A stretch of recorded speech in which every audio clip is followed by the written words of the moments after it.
Марат Бегар, 5А сынып оқушысы. Абай Құнанбаев. Күз.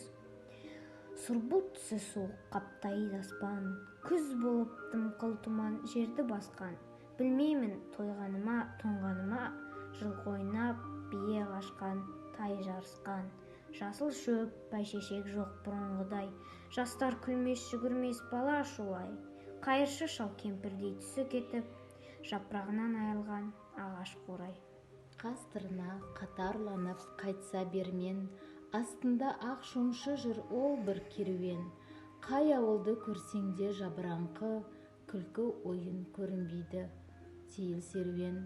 Кемпір шал құржан қағып бала бүрсең, көңілсіз қара суық қырда жүрсең, кемік сүйек сорпа су тимеген соң, үйде ит жоқ, тышқан аулап қайда көрсең.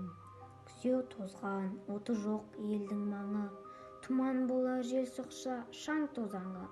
От жақпаған үйінің сұры қашып, ыстан қорыққан қазақтың құрсын заңы. Келесі эстафетаны Қасым Ғанидың отбасына жолдаймыз.